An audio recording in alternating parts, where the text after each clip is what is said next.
Assalamualaikum warahmatullahi wabarakatuh. Di sini kami akan membuat satu video untuk memenuhi mata kuliah pengembangan kurikulum. Nah, pada kesempatan ini saya akan mempresentasikan materi tentang model CARE dalam pengembangan kurikulum.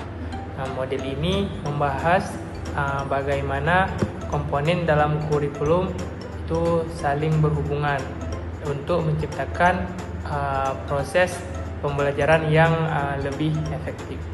Nah, ini di slide ini akan dijelaskan oleh teman saya. Baik, saya akan menjelaskan apa itu model CARE. Model CARE adalah model pengembangan kurikulum yang dikemukakan oleh J.F. CARE. Menurut model ini, kurikulum terdiri dari beberapa komponen seperti tujuan, materi, pengalaman belajar, dan evaluasi.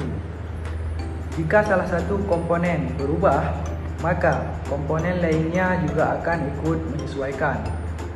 Karena itu, model CARE disebut sebagai model yang dinamis dan saling terhubung. Yang kedua, latar belakang.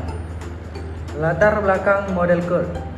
Model CARE muncul karena proses pembelajaran tidak selalu berjalan secara linear atau tetap. Kebutuhan siswa dan perkembangan pendidikan terus berubah, sehingga kurikulum juga harus mampu menyesuaikan perubahan tersebut. Tujuan model CARE adalah menciptakan pembelajaran yang lebih efektif, sesuai dengan kebutuhan peserta didik, serta membantu meningkatkan kualitas pendidikan. Karakteristik model CARE. Model CARE memiliki beberapa karakteristik utama. Yang pertama, bersifat fleksibel, yang artinya kurikulum dapat disesuaikan dengan kondisi pembelajaran. Kedua, tidak linear, karena proses pembelajaran tidak harus berjalan secara berurutan. Yang ketiga, semua komponen saling berkaitan. Dan hal yang terakhir, bersifat dinamis karena dapat berubah sesuai kebutuhan dan hasil evaluasi. Di slide selanjutnya itu ada komponen dari model CARE. Nah, komponen dalam model CARE ini ada 4 macam ya. Nah, yang pertama itu adalah tujuan atau objektif, yaitu hasil yang ingin dicapai dalam suatu pembelajaran. Kemudian yang kedua ada materi atau knowledge, yaitu isi pelajaran yang diberikan ataupun yang kita berikan kepada siswa. Kemudian yang ketiga itu ada pengalaman belajar atau learning experience, yaitu kegiatan yang dilakukan siswa selama belajar.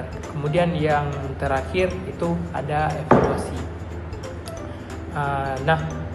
Evaluasi itu yaitu proses untuk melihat apakah tujuan pembelajaran tersebut sudah tercapai atau belum.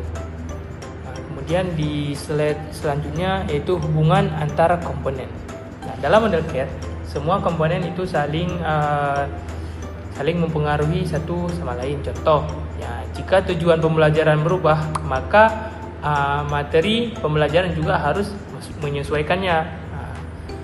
Kemudian jika hasil evaluasi siswa masih rendah, maka metode atau pengalaman belajar itu kita harus perbaiki. Kemudian jika materi terlalu sulit, guru dapat menyesuaikan kegiatan pembelajaran agar lebih mudah dipahami oleh siswa. Jangan susah kali. Karena itu model CARE dianggap sebagai model yang seimbang dan dinamis. Kemudian di slide selanjutnya itu ada kelebihan dan kekurangan daripada model CARE. Nah, kelebihannya itu yang pertama itu fleksibel. Dia fleksibel, realistis, sistematis, mendukung pembelajaran aktif. Nah, dari semua kelebihan yang tadi juga ada kekurangan daripada model CARE tersebut. Yang pertama itu cukup rumit. Yang kedua membutuhkan perencanaan matang. Kemudian yang ketiga, evaluasi harus berkelanjutan. Nah, kemudian di slide selanjutnya itu ada contoh penerapan daripada model CARE. Contohnya seperti mata pelajaran IPA di SD atau MI ya. Nah, materi yang kita bawa itu tentang rantai makanan.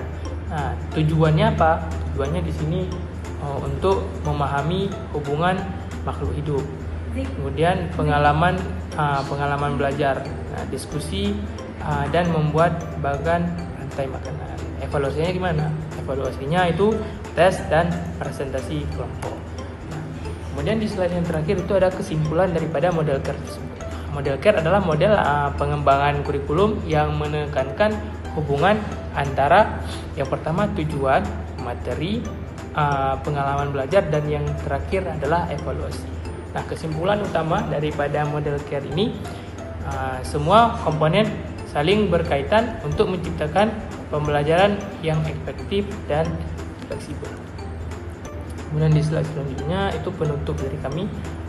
Pembelajaran yang baik lahir dari perencanaan kurikulum yang saling terhubung dan berorientasi pada kebutuhan siswa. Mungkin sekian dari presentasi kami. Mohon maaf. Assalamualaikum warahmatullahi wabarakatuh.